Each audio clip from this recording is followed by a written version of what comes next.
성경 느헤미야서 4장 21절에서부터 5장 13절의 말씀까지 본문이 좀 길긴 합니다만 천천히 우리가 함께 읽도록 하겠습니다. 4장 21절 우리가 함께 같이 읽도록 하겠습니다. 시작.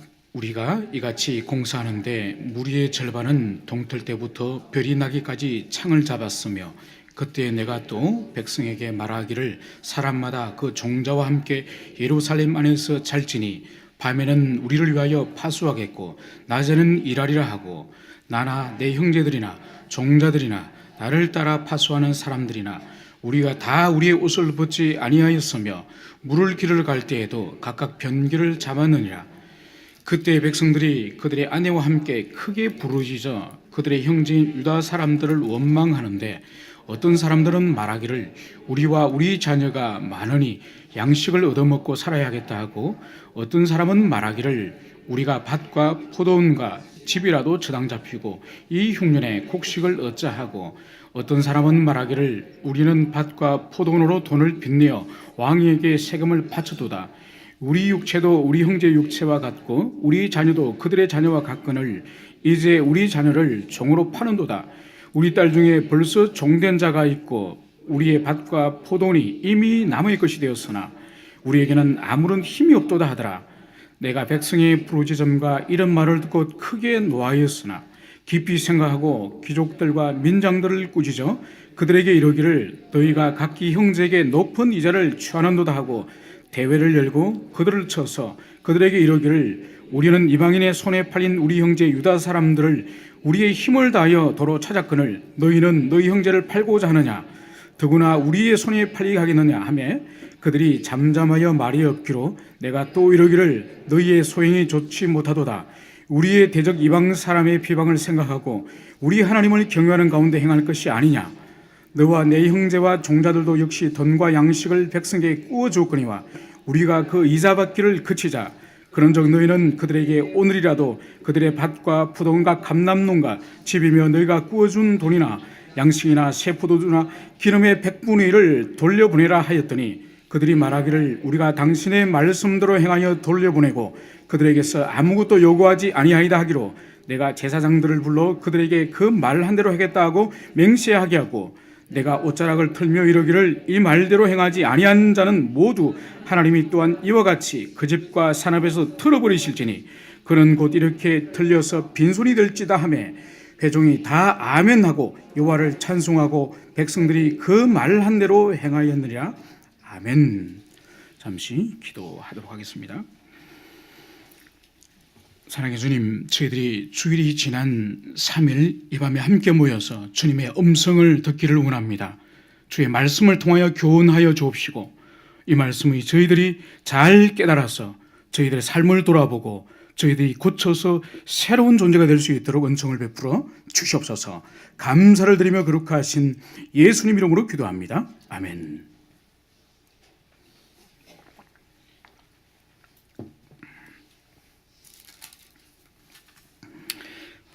오늘은 우리가 느헤미야의 말씀 가운데에 성벽을 회복하는 일과 또 이어서 또 진술하고 있는 백성들의 부르짖음에 대해서 같이 함께 살펴보고자 합니다.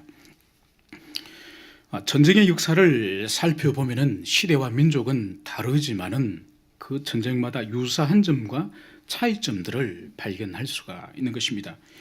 20세기 들어와서 냉전 시대의 대표적 두 전쟁을 들라고 한다면은 1950년대의 한국 전쟁과 60년대에 발발하였던 베트남 전쟁을 들 수가 있습니다.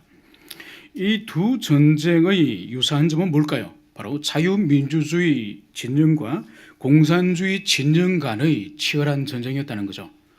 또 한 가지는 무엇보다도 두 전쟁의 배경이 상황이 독재 정권과 극심한 인권 탄압이라고 하는 그런 정황 속에서 발생을 한 것입니다. 그러므로 이러한 환경 가운데에서 양 진영 속에서는 그 현 정권을 뒤엎고자 하는 그런 세력이 자라는 거죠. 그래서 한국에서는 이 내부에 남조선 노동당이라고 말하는 소위 말하는 남노당이라고 하는 세력이 왕성하게 자랍니다. 또 베트남에서는 베트남 민족 해방전선이라고 하는 그런 공산주의 세력이 적화를 하려고 그렇게 일어난 것이죠.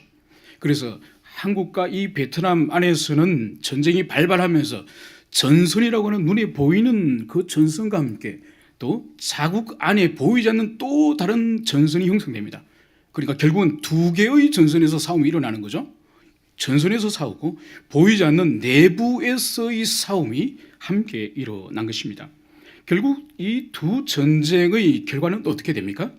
그것은 바로 베트남은 공산화되고 한국은 자유민주주의를 지켜냈던 것이죠. 그 차이점을, 원인의 차이점을, 결과의 차이점을 여러 가지 들라고 할 수 있지만은 분명히 한 가지 제시할 수 있는 것은 한 나라는 내부의 전선이 무너져 버렸습니다. 내부에 있는 전선에서 이기지 못함으로 결국은 나라가 망하였고, 한 나라는 보이지 않는 내부의 전선에서 승리하였기 때문에 그 나라를 지켜낸 것이라고 할 수 있습니다.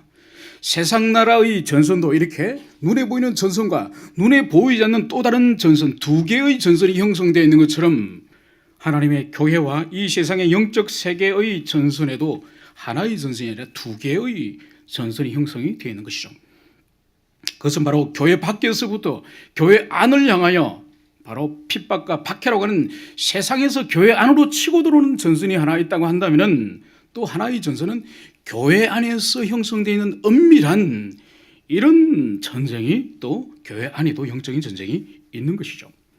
오늘 성경 본문은 언약 백성 공동체 안에 형성된 두 개의 전선, 두 개의 전쟁에 대해서 어떻게 언약 백성은 싸우고 어떻게 거기에 대항해야 될지 그것을 느헤미야를 통하여서 보여주고 있습니다. 그것은 첫 번째로 눈에 보이는 성벽인 예루살렘 성벽을 어떻게 재건할 것인가, 어떻게 대적들과 회방들을 이기고 그 성벽을 쌓을 것인가의 문제이고, 또 하나는 눈에 보이지 않는 성벽, 바로 언약의 백성들을 하나 되게 하고 결속하게 하는 그 눈에 보이지 않는 성벽을 어떻게 무너진 그 성벽을 다시 재건할 것인가, 이것에 대한 그런 통찰을 우리들에게 가르쳐 주는 것입니다. 먼저 눈에 보이는 성벽, 예루살렘 성벽의 재건에 대해서는 이 느헤미야서 초도부터 1장부터 쭉 진술하게 됩니다.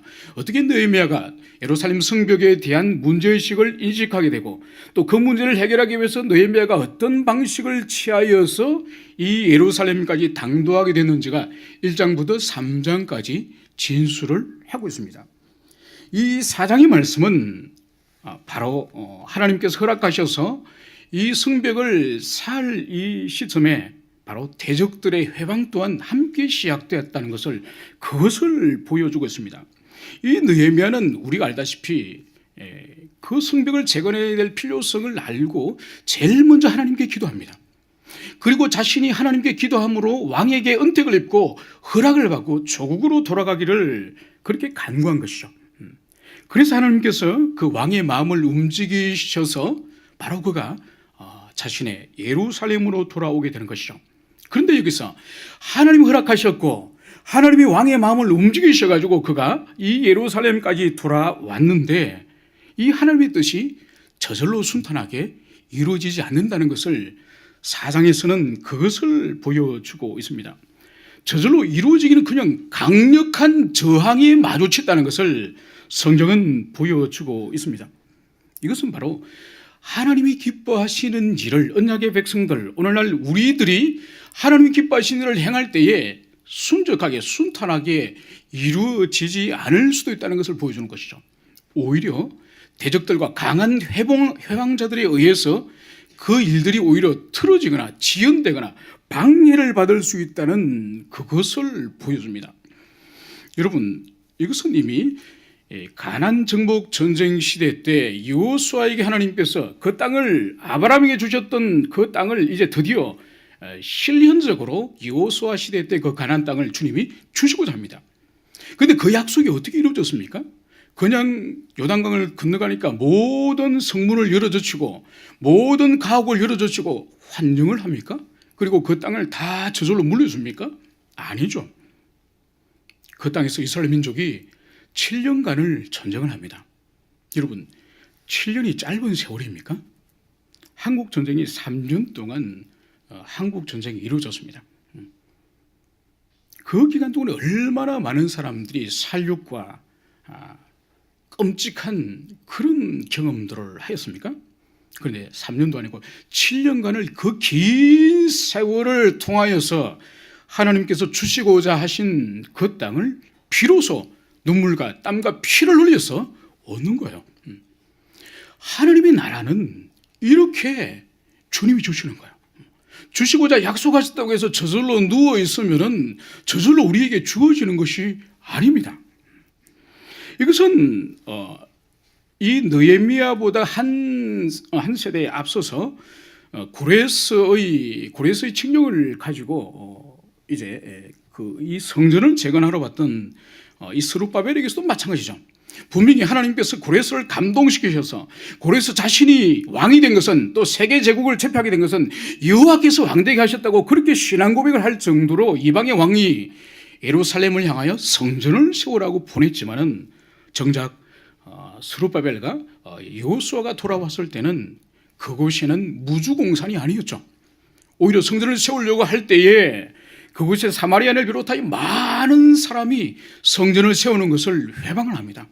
그래서 성전을 세우려다가 회방하여서 공사가 오랫동안 지연되기도 하고 그런 일들이 일어나게 된 것입니다. 바로 이처럼 오늘 이 느헤미야가 하나님의 그 허락을 받고 왕의 은택을 입고 돌아와서 성벽을 세우려고 하지만은 그 또한 이 귀한 일 앞에서 결국은 대적들의 회방을 입고 있다는 것을 오늘 성경은 우리에게 그것을 보여주고 있습니다. 여러분, 영적으로 소중하고 귀중한 일일수록 대적들의 회방이 많은 법입니다. 어쩌면 무가치하고 영적으로 가치가 없고 의미가 없는 일일수록 오히려 대적의 회방이 적을 수가 있습니다. 그러므로 우리가 선한 일을 행하다가 낙담할 일이 생기거나 장애물이 생기거나 곤란을 당했을 때에 우리가 쉽게 포기하지 말아야 될 이유가 바로 그만큼 가치 있는 일이기 때문에, 그만큼 대적들의 회방이 있다는 것이 성경의 진술이기 때문인 것입니다. 오늘 이 사장에서는 대적들의 위협을 사장 우리가 읽지 않았습니다만 그 앞부분에서는 이렇게 진술을 하고 있습니다. 처음에는 대적들이 비웃고 조롱을 합니다. 돌아온 그들이 오합지졸 같은 그들이 돌아와서 그 거대한 성벽을 다시 쌓겠다고 그렇게 말을 하니 그들로 하여금 조롱하게 되는 것이죠. 그래서 불탄 돌멩이로 너희들은 무엇을 하려고 하느냐? 너희들이 만든 그 돌 성벽에는 여우가 올라가도 무너질 것이다. 이렇게 조롱을 하는 것이죠.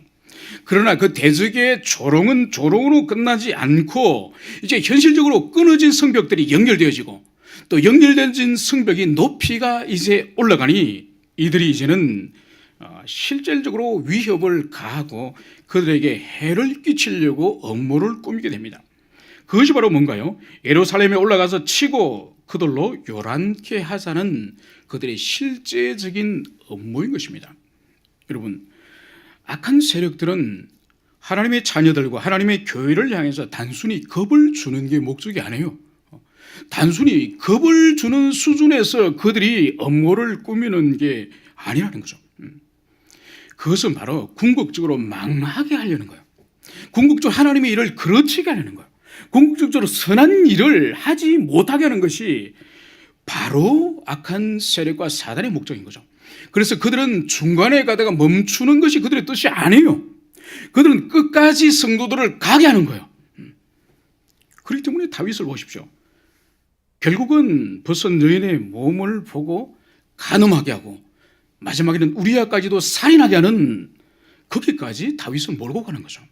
가룟 유다를 보십시오. 예수 그리스도에 대하여 살아가지 못하고 반감을 가니 그로 하여금 우리 주님을 은30에 팔기까지 가룟 유다를 몰아붙이는 거죠. 우리도 마찬가지입니다. 하나님께서 은혜를 주셔서 우리를 하여금 죄로 하여금 멈추게 하고 돌이키게 하는 그 일이 없으면은 우리 또한 그 악한 세력에 의해서 우리 내면의 욕망에 의해서 끝까지 가는 거죠. 끝까지 망하기까지 우리 안에 있는 죄성이나 사단은 그렇게 우리를 몰아간다는 것을 우리는 이해를 해야 될 것입니다. 오늘 이 악한 대적들의 이런 실천적인 이런 위협 앞에서 느헤미야는 어떻게 그 대안을 세웠습니까? 그것은 바로 4절과 9절에서 느헤미야는 먼저 기도하였음을, 기도의 사람이었음을, 그것을 보여주고 있습니다. 그가 조국 예루살렘의 성벽이 무너졌을 때에 어떻게 그 성벽을 재건해야 될 것인가의 고민 또한 바로 왕을 찾아가거나 사람들에게 로비하거나 사람들에게 권면하고 부탁하는 것이 아니라 그가 여러 날 금식하며 얼굴이 수척해지기까지 기도하였던 것처럼 바로 이 느헤미야는 대적들의 위협 앞에서 먼저 방어하거나 먼저 공격하거나 인간적인 사람의 방식을 취하지 않고 먼저 기도한 것을 볼 수가 있습니다. 여러분, 불신앙의 사람들이 볼 때는 기도는 매우 어리석고 매우 효율성이 없는 그런 행동일 수 있습니다. 왜냐하면 그 화급한 시간에 빨리 응급한 조치를 취하는 것이 더 지혜로운 것처럼 보이는 것이죠. 그러나 그렇지 않는 것이죠. 기도라는 것은 유한한 우리 인생이 무한하신 하늘의 그 하나님으로부터 모든 은택을 들어 입을 수 있는 그 바로 방법이 하나님께 기도하는 태도인 것이죠. 그래서 기도를 통하여서 영원하시고 무한하신 그분의 도우심을 이 유한한 인생들이 받을 수 있는 그 길인 것이죠.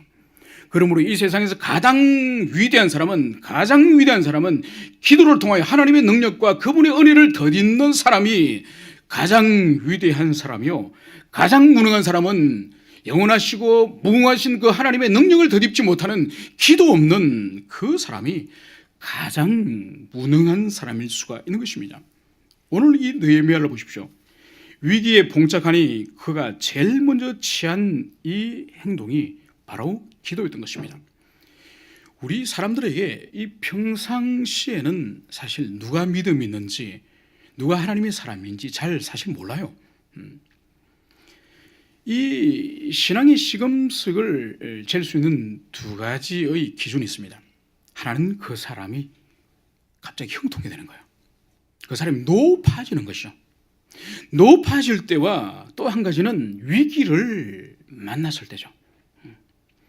그러니까 평소는 그 사람의 신앙이 탁월한지 부족한지 한 공동체에 그냥 평상시 살아가면 알 수가 없죠. 그런데 그 사람이 매우 위험한 위기 상황에 이르렀을 때에 그 사람 속에 있는 것이 나오는 거죠. 보이지 않는 그 믿음이 나오기도 하고 믿음처럼 있었던 것인데 보이지 않기도 하는 거죠. 형통 또한 마찬가지죠. 어떤 일이 잘 되어서 형통하였을 때에 그 사람이 갑자기 변합니다. 매우 교만한 사람이 될 수 있습니다. 아니면 그 모든 것을 주님께로 돌리는 그런 사람일 수가 있습니다. 여러분들은 형통을 경험하고 또 위기를 경험하였을 때에 어떤 태도로 어떤 삶을 살아왔습니까? 그것을 주님 앞에 돌아보시는 여러분이 되시기를 간절히 권면을 드립니다. 오늘 느헤미야는 단순히 하나님께 기도하기만 한 사람이 아님을 오늘 보여주고 있습니다. 그는 실제적으로 대적들의 그 침공을 실질적으로 준비한 사람임을, 그것을 오늘 이 사장에서는 많은 양을 들여서 그것을 진술을 하고 있습니다. 한 손에는 칼과 창과 활을 들고 한 손에는 일을 하였다고 말씀을 하고 있습니다. 또 일하는 자들이 한 손에는 일을 하고 한 손에는 병기를 잡았다고 성경은 기록하고 있습니다. 또 절반은 일을 하고 절반은 갑옷을 입고 방비를 하였다고 말씀을 하고 있습니다. 여러분, 눈앞에 지금 성벽을 헐려고 하는 대적들이 전선을 형성하고 있습니다. 여기서 활과 칼과 창을 들고 지키고만 있으면 안 돼요. 왜냐하면 전쟁을 일으키지 않고 지키고만 있는 것이 목적이 아니거든요. 지킬 뿐만 아니라 실제로 성벽을 쌓아 올려야 돼요. 방어할 수 있는 방어벽을 구축하는 것이 바로 목적인 것이죠. 이 느헤미야는 정확하게 지금 사태가 어떻게 진전되어지고 거기에 대한 대안이 무엇인지를 정확히 파악을 하고 있는 것이죠. 그래서 한 손에는 병기를 들고 한 손으로는 일을 하면서 대적을 막아낼 뿐만 아니라 성을 계속적으로 쌓는 그 일을 아울러 하고 있는 그것을 보여주고 있습니다. 오늘 23절에서도 오늘 우리가 다 우리의 옷을 벗지 아니하였으며 물을 기르러 갈 때도 각각 변기를 잡았으니.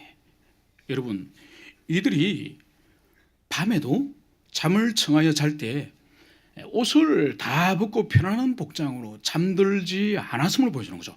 밤에도 신호만 울리면은 바로 창과 칼을 들고 바로 전선으로 투입될 수 있는 그런 준비를 하였음을, 그것을 보여주고 있습니다.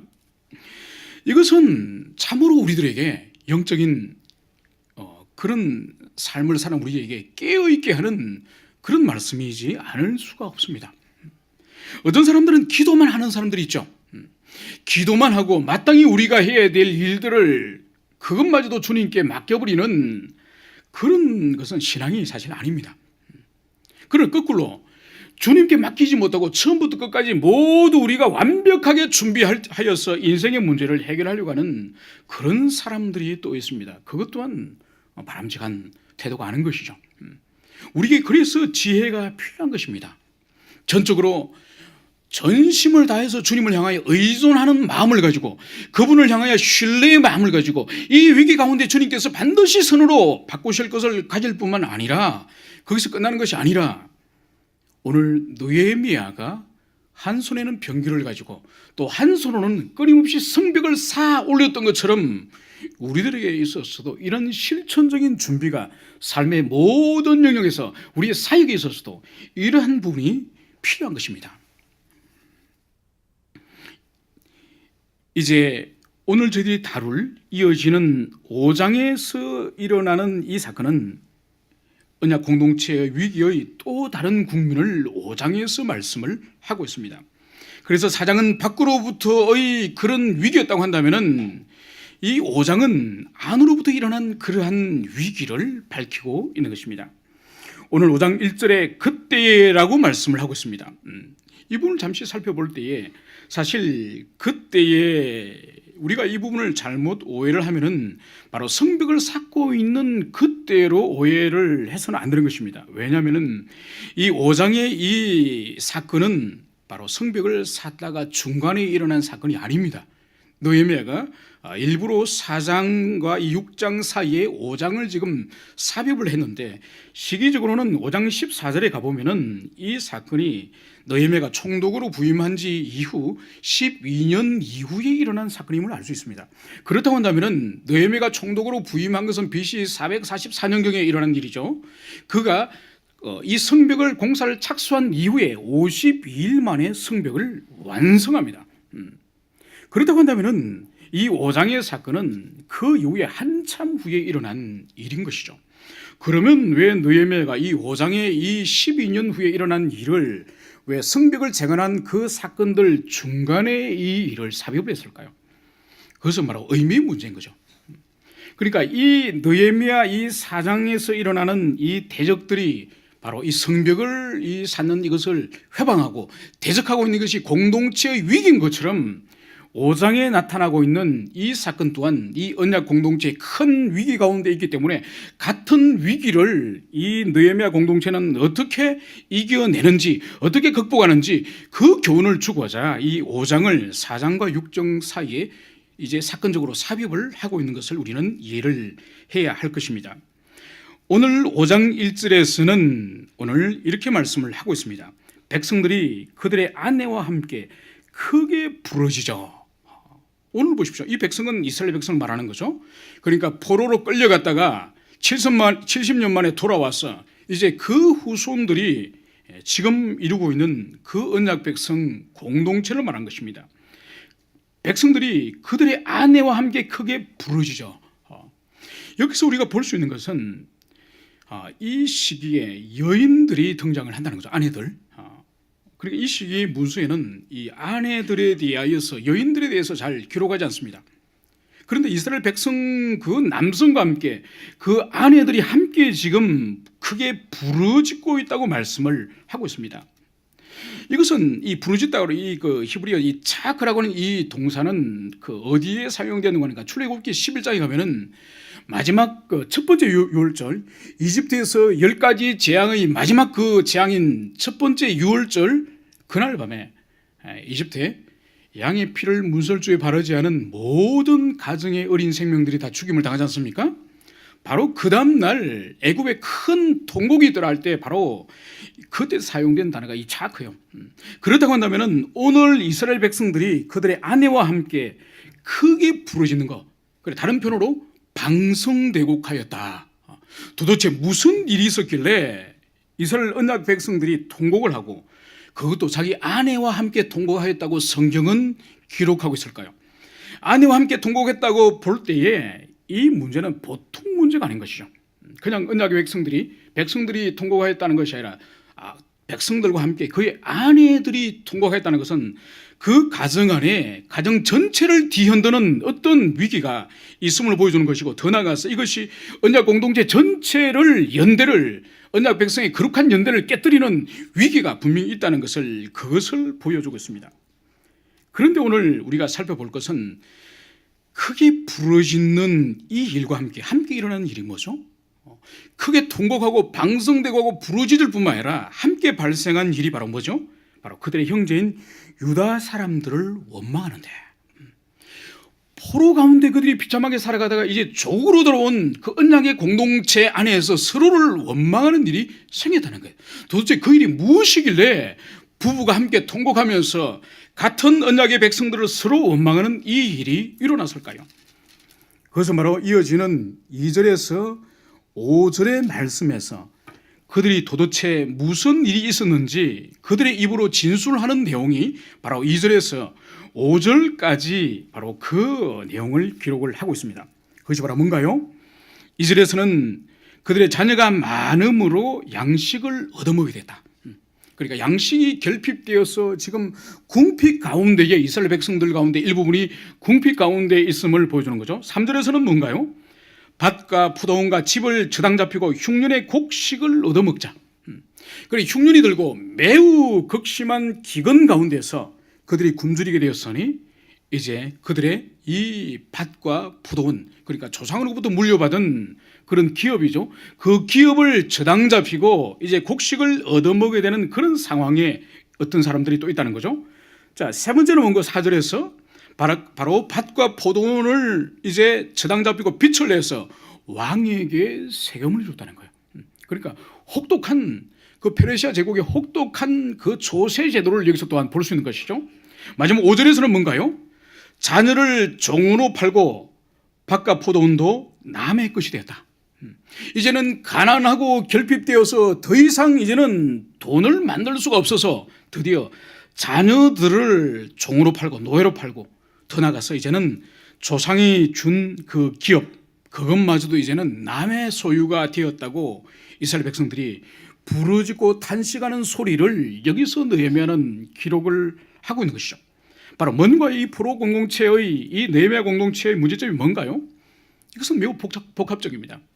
식량의 난, 그리고 흉년과 과도한 세금, 그리고 오늘 드러나고 있는 언약 백성들끼리의 고리대금으로 인한 빈익빈 부익부의 문제, 더 나아가서 자녀들마저 팔 수밖에 없는 그런 결핍과 언약의 백성들의 자녀들을 노예로 서로 팔고 사는 이런 무자비한 공동체, 바로 이것이 포로귀한 공동체의 문제인 것이 오늘 드러났습니다. 바로 이 문제에 대해서 오늘 느헤미야는 어떻게 반응을 하였습니까? 그것은 바로 오늘 바로 6절과 7절에서 매우 중요한 부분을 오늘 우리들에게 보여주고 있습니다. 오늘 내가 백성의 부르짖음과 이런 말을 듣고 크게 노하였으나 깊이 생각하고, 보십시오. 언약의 백성들의 그러한 율법에 합치되는 그런 거룩하고 경건한 삶이 없는 이 세상에서 볼 수 있는 그런 니전투구와 같고 야국 강식과 같은 그런 세상의 풍토가 언약의 백성 가운데 깊이 내려서 바로 그들로 하여금 세상의 질서를 따르고 있는 이 모습을 느헤미야가 본 것이죠. 그래서 그는 첫 번째로는 크게 노하였지만은 크게 노함으로 끝나지 않고 오늘 성경 본문은 깊이 생각하고, 여러분 어떤 부당하고 불합리하고 또 죄를 바라볼 때 사람들은 먼저 쉽게 분노합니다. 쉽게 분노하는 것이죠. 먼저 정서가 먼저 정동을 일으켜서 그렇게 반응을 하는 거죠. 이것은 자연스러운 현상입니다. 그러나 그 문제를 바로잡고 시정하고 고치기 위해서는 오늘 느헤미야는 깊이 생각을 했다고 합니다. 이게 필요한 것이죠. 왜냐하면 깊이 생각하지 않고 이 정서적인 흥분만으로는 사태를 결코 바로잡을 수가 없는 것이죠. 왜냐하면 그 사태를 장악하고 바로잡기 위해서는 반드시 바른 지혜가 필요한 것이죠. 그래서 오늘 느헤미야는 깊이 생각하여서 오늘 그가 이제 드디어 공동체를 향해서 행한 일이 바로 무엇인가요? 오늘 이 느헤미야는 바로 7절에서 귀족들과 민장들을 꾸짖었다고 말씀을 하고 있습니다. 여러분, 귀족들과 민장이 누군 거예요? 백성의 우두머리 누구죠? 바로 그 공동체의 영향력을 행사하고 있는 지도자를 말하고 있는 것이죠. 그러면은 오늘 느헤미야에게 책망과 탄핵을 받은 이 사람들이 귀족들과 민장이라고 볼 경우에 오늘 고리대금, 자녀매매, 그리고 하나님의 그 기업인 땅을 사고 파는 이 문제의 핵심에는 누가 있다는 것이죠? 귀족들과 이 민장들이 있다는 것입니다. 이것은 느헤미야 혼자서 사사로이 해결할 수 있는 문제가 아니에요. 이미 그 사회 전체가 포로기한 이후에 지금 벌써 긴 세월이 지나면서 이미 이러한 관행이 그 사회의 지도층인 귀족들과 민장에게 있기까지 퍼질 정도면 이것은 사사로이 사람이 해결할 수 있는 문제가 아닌 것이죠. 그래서 오늘 느헤미야는 그가 깊이 생각한 그의 지혜가 뭔가요? 그것은 바로 대회를 열고 큰 집회를, 큰 공동체의 모임을 통해서 바로 그 문제를 해결하려고 한 것입니다.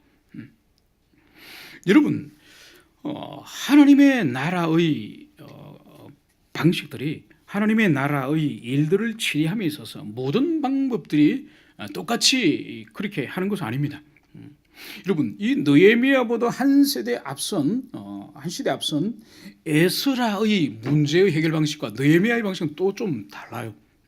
여러분, 에스라는 그 공동체 가운데에 어떤 패역한 일이 있었습니까? 바로 지도자들과 심지어 제사장 가문에 있는 사람들마저도 자fon이 일어나게 되거든요. 이방인들과 결혼을 시키는 그 통혼이 에스라 공동체 안에 일어납니다. 에스라 공동체 안에서 일어났을 때 에스라의 반응은 먼저 옷을 찢고 수문 앞 광장에서 자기 수염을 쥐어뜯고 통에 자복하는 그런 형태로 에스라는 그 공동체 문제를 해결합니다. 그러나 느헤미야의 방식은 달라요.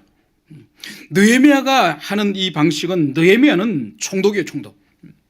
그렇기 때문에 느헤미야는 먼저 대회를 열고 모든 그 사람들을 소집하고 모아서 공동체적으로 이 문제를 해결하는 그 방법을 여기서 보여주고 있습니다.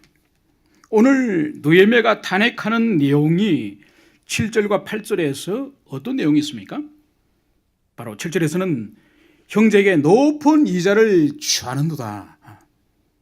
그러니까 언약의 백성들끼리 이자를, 그것도 높은 이자를 취하고 있음을, 그것을 여기서 오늘 탄핵을 먼저 하고 있습니다. 두 번째 뭔가요? 8절에 가서는 이제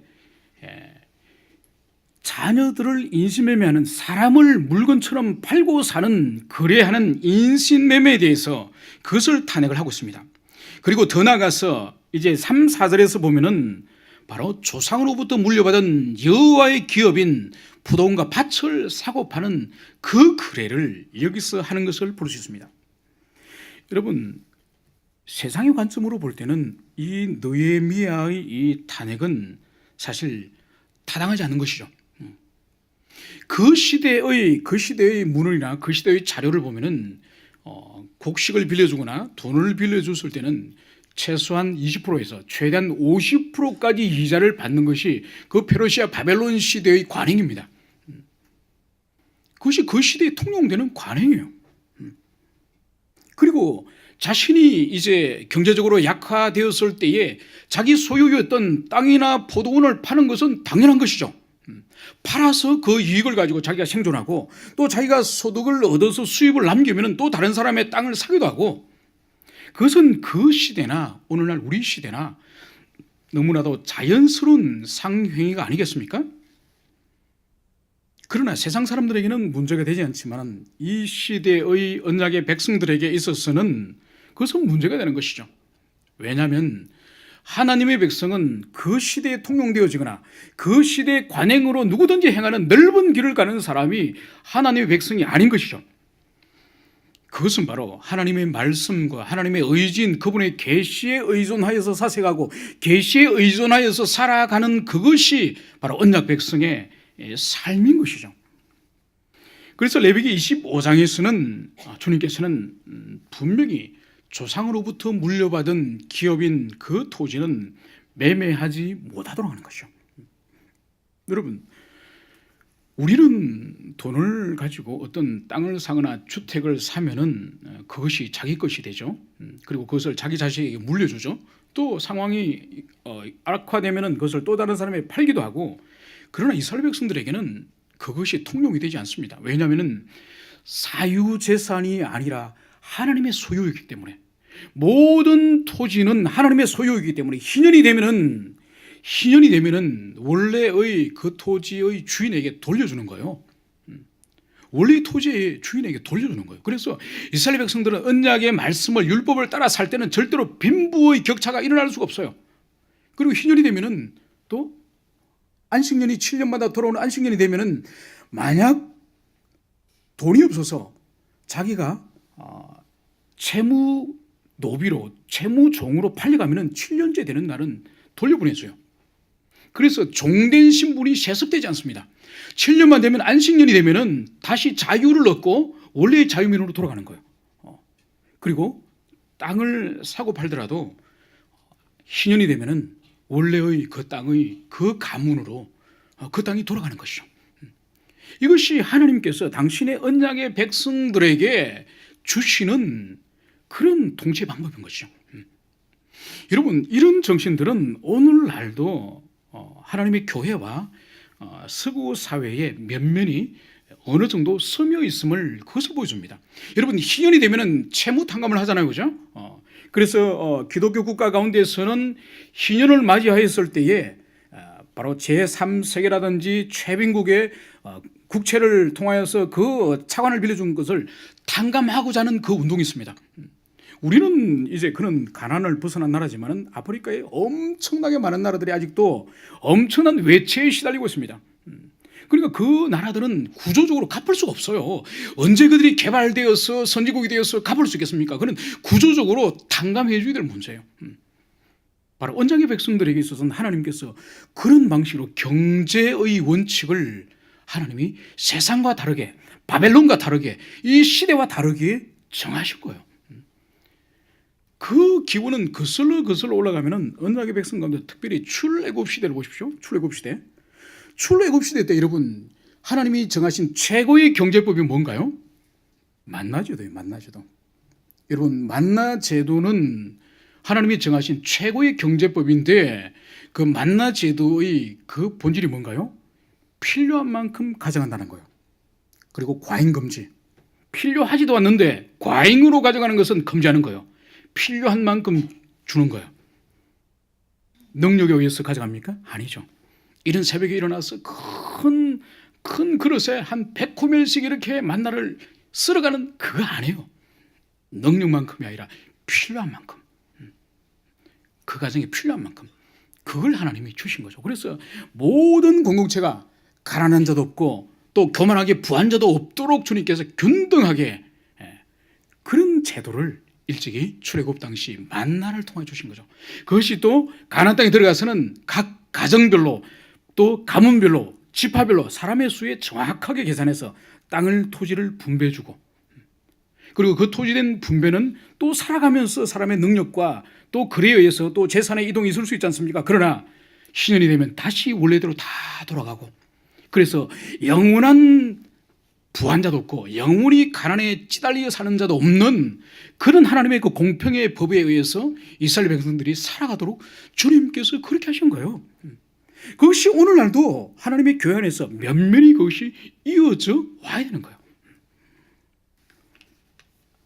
오늘 이 느헤미야는 이제 대회를 이제 열어서 하나님께서 금지하신 조상의 기업을 매매한 것을 탄핵하고, 또 오늘 8절에서는 그들이 동족을 노예 삼는, 동족의 자녀들을 돈을 주고 사고 파는 이 일을 혹독하게 탄핵을 합니다.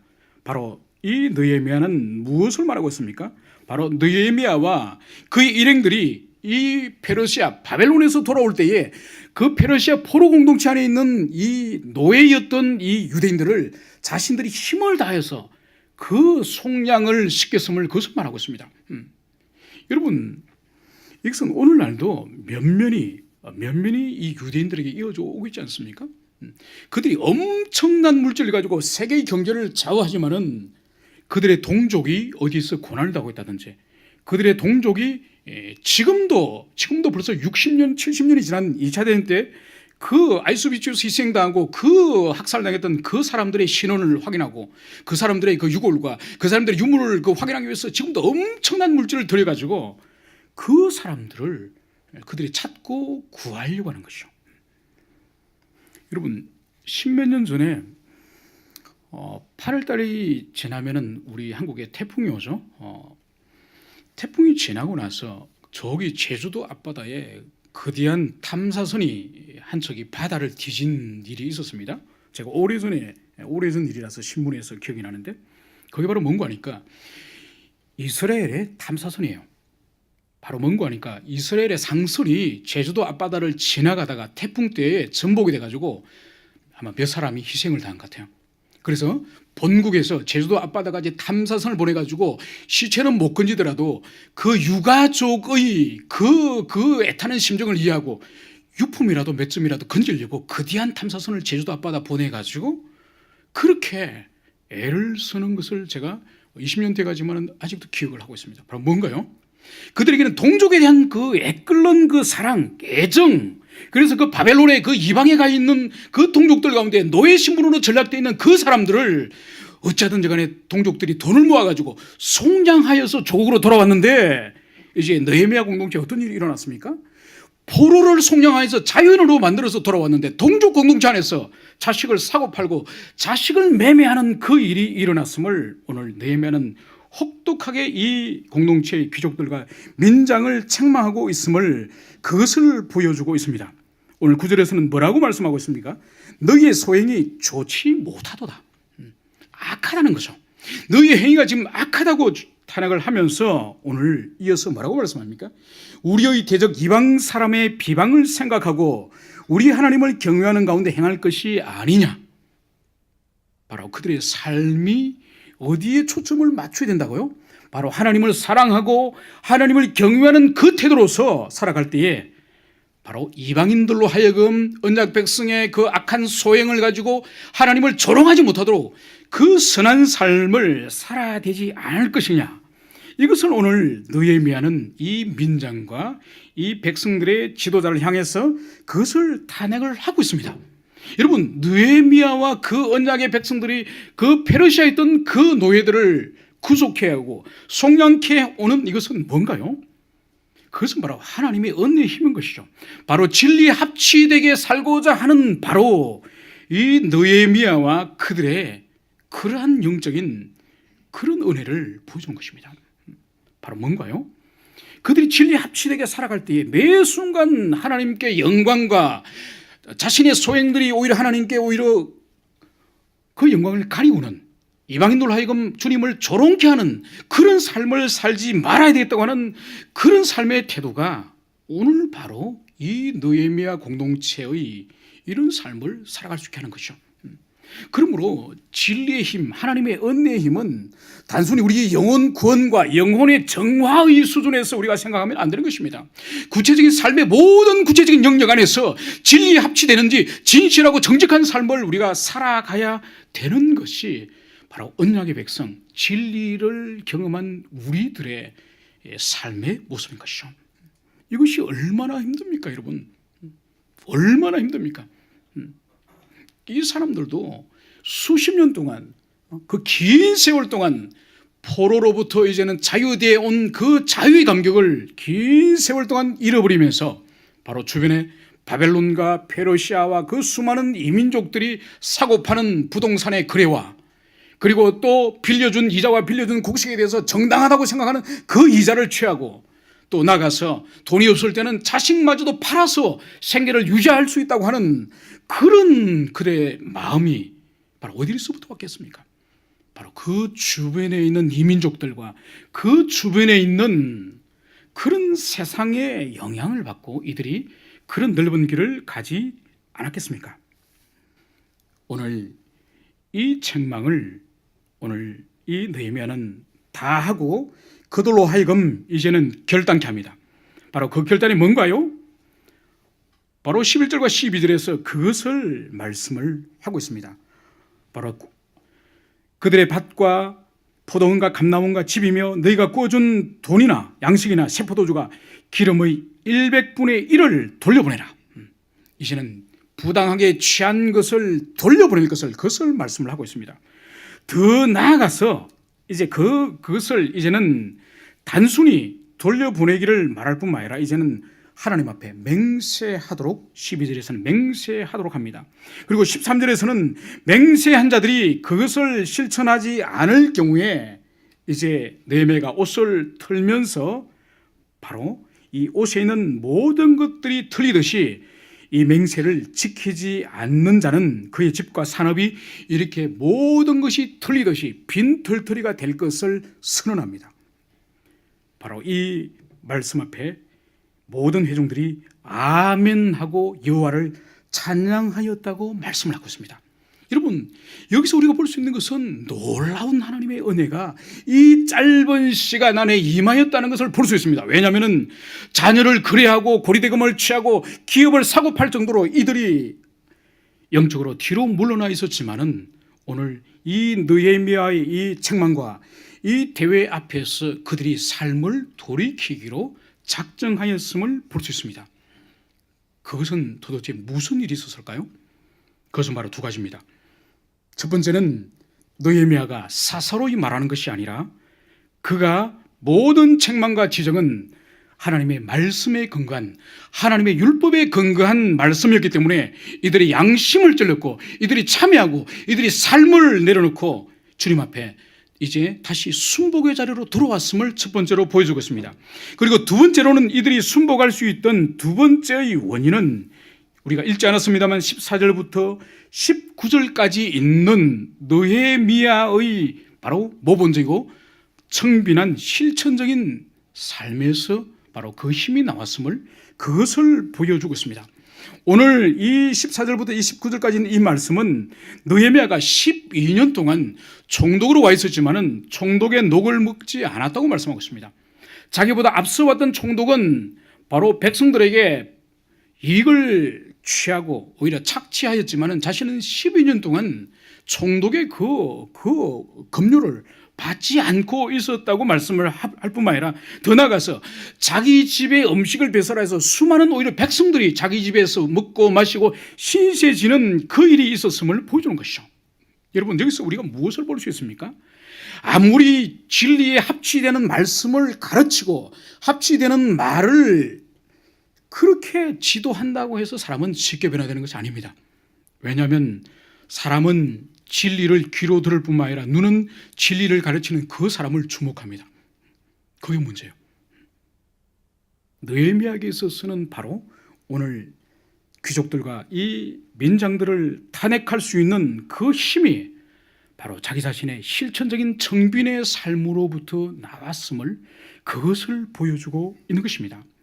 여러분, 우리에게 보십시오. 오늘 우리 그리스도인들이 이 세상 가운데에 이렇게 교회가 많고 이렇게 복음을 편만하게 전하고 이렇게 그리스도인이 많은 이 시대에 왜 이렇게 복음의 능력이 없는 것이죠? 세상이 성경을 한 번도 말씀을 들어보지 못하고 교회 신앙생활 한 번도 해보지 않은 사람 어쩌면 오늘날 찾아내라면 소수가 될지 모릅니다. 수많은 사람들이 복음을 들어봤거나 교회를 거쳐갔거나 그리스도인들과 접촉했거나 그들과 관계를 맺었을 겁니다. 그럼 왜 갈수록 이 세상은 진리 앞에 순복하지 않는 것일까요? 많은 원인들이 하나 있을 수 있지만은 복음을 전하고 가르칠 뿐만 아니라 거기에 합치되는 이런 실천적이고 모범적인 진리 합치되는 그런 삶이 결여되어 있기 때문에 선교에 지대한 어려움을 당하고 있는 것이 아닌지 모르겠습니다. 여러분, 최근에 가난 성도라고 하는 성도의 교회 이탈에 대해서 어떤 논문을 읽은 내용이 있습니다. 그 가운데에 가난 성도, 그러니까 자신이 신앙은 그리스도인이라고 고백하는데 교회 신앙생활을 하지 않아요. 그러니까 가난 안 나가, 그죠? 그 거꾸로가 가난이지 않습니까? 거기서 가난 성도가 자기가 되었던 가장 큰 원인을 진술했던 게 1위가 뭔지 아십니까? 교회는 진리를 전한다고 하면서 교회 스스로 진리를 지키지 않는다는 거예요. 그리스도인들은 복음을 전하면서 자기 자신은 복음적인 삶을 살지 않는다는 거예요. 합치되지 않는 그런 것보다 더 사실 교회를 욕되게 하는 것은 없는 것이죠. 오늘 우리가 이 느헤미야 공동체 안에서 일어난 이 일을 어떻게 우리가 해석해야 될까요? 이 일은 느헤미야 시대뿐만 아니라 지금도 계속 되어지고 있어요. 지금도 계속적으로 하나님의 교회 안에서 진리 합치되지 않는 삶이 우리 자신을부터 시작하여서 모든 그리스도인들이 그렇게 위험에 노출되어 있는 것입니다. 오늘 느헤미야 공동체에 하나님께서 이러한 어려움을 허락하신 겁니다. 이것은 하나님의 허용하심이에요. 이것처럼 오늘날도 하나님의 교회 안에 내면에 일어나고 있는 부조리와 죄의 현상들과 여러 가지 그 주문들이 계속적으로 노출되고 있는 것입니다. 그러나 여러분, 주님께서 과연 공동체를 위기 가운데 몰아서 공동체를 쪼개고 공동체로 하여금 이방인들에게 조롱을 받고 공동체가 찢어지고 깨어지도록 하는 것이 하나님의 뜻일까요? 아니라는 거죠. 오늘 이 느헤미야 공동체를 보십시오. 주님께서 그 죄와 허물을 드러내시면서 하나님의 사람 이 느헤미야를 통해서 이 공동체가 마침내 어떤 결과를 가져옵니까? 이 공동체에 엄밀하게 그 보편적으로 형성되어 있던 누구나 그 고리대금을 취하고 자녀를 사고 팔고 기업을 사고 파는 그 일이 오늘 느헤미야의 이 대회를 통해서 드디어 종식되고 공동체가 회복되었음을 오늘 성경은 그것을 보여주고 있습니다. 여러분, 하나님께서 한 사람의 개인의 죄나 공동체의 허물과 연약함을 드러내시는 것은 그 공동체를 쪼개거나 그 공동체를 찢거나 이런 목적이 아니에요. 바로 허물과 죄를 주께서 드러내셔서 바로 그것을 함께 아파하고 함께 결단하고 함께 희생하고 함께 피와 눈물을 흘려서 그 공동체를 온전케 하시는 것이 하나님의 뜻인 것입니다. 그러나 이 뜻을 오늘날 지상교회는 많은 사람들이 여기까지 미치질 못하는 거죠.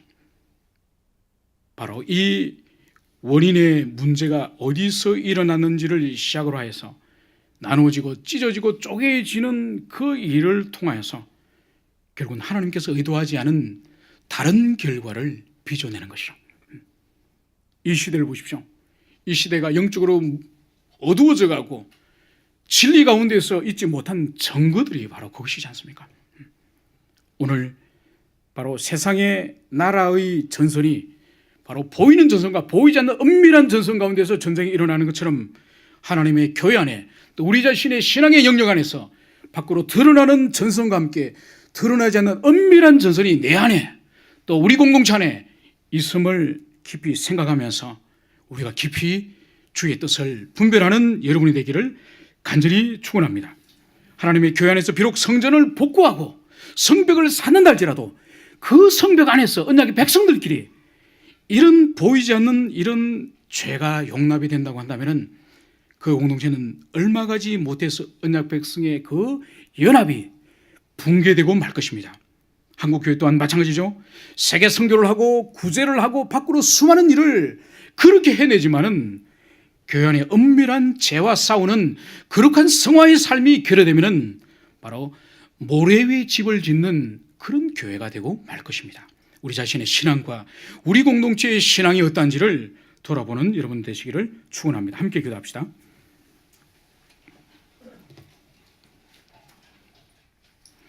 이 시간 오늘 말씀을 기억하시며 주님께서 우리 각자에게 주시는 주의 음성과 교훈을 새기시고 또 결단하며 살아갈 수 있도록 해달라고 한번 기도하겠습니다. 기도합시다. 하나님, 이 시간 말씀을 통해서 먼저 우리 자신을 돌아보길 원합니다. 또 우리 공동체를 돌아보길 원합니다. 밖으로부터의 대적의 그 위협으로부터 칼과 창과 활을 쥐고 그렇게 대적하며 성벽을 쌓았던 공동체 안에서 은밀하게 일어났던 아버지 하나님의 기업을 사고 파는 일과 고리대금을 취하고 심지어 자녀들까지 인신매매하는 그 일들이 언약의 백성 가운데 일어났던 것처럼 하나님, 우리 내면 안에도 은밀한 허물과 죄가 계속적으로 일어나고 있지 않습니까? 마침내 주님께서는 느헤미야 공동체 안에 그러한 허물과 죄를 드러내시고 하나님의 사람의 지혜를 통하여서 그 일을 주님께서 해결하셨음을 깨닫습니다. 오늘날 주님, 우리 속에 있는 허물과 연약함과 그 죄와 그 악한 모습을 주님께서 드러내실 때 하나님, 주의 뜻은 그것을 고치고 그것을 회복하고 그것으로 인해서 공동체가 온전케 되는 것임을 깨닫게 해주시고 그래서 주님의 뜻 가운데 우리가 행하게 하여 주시옵소서.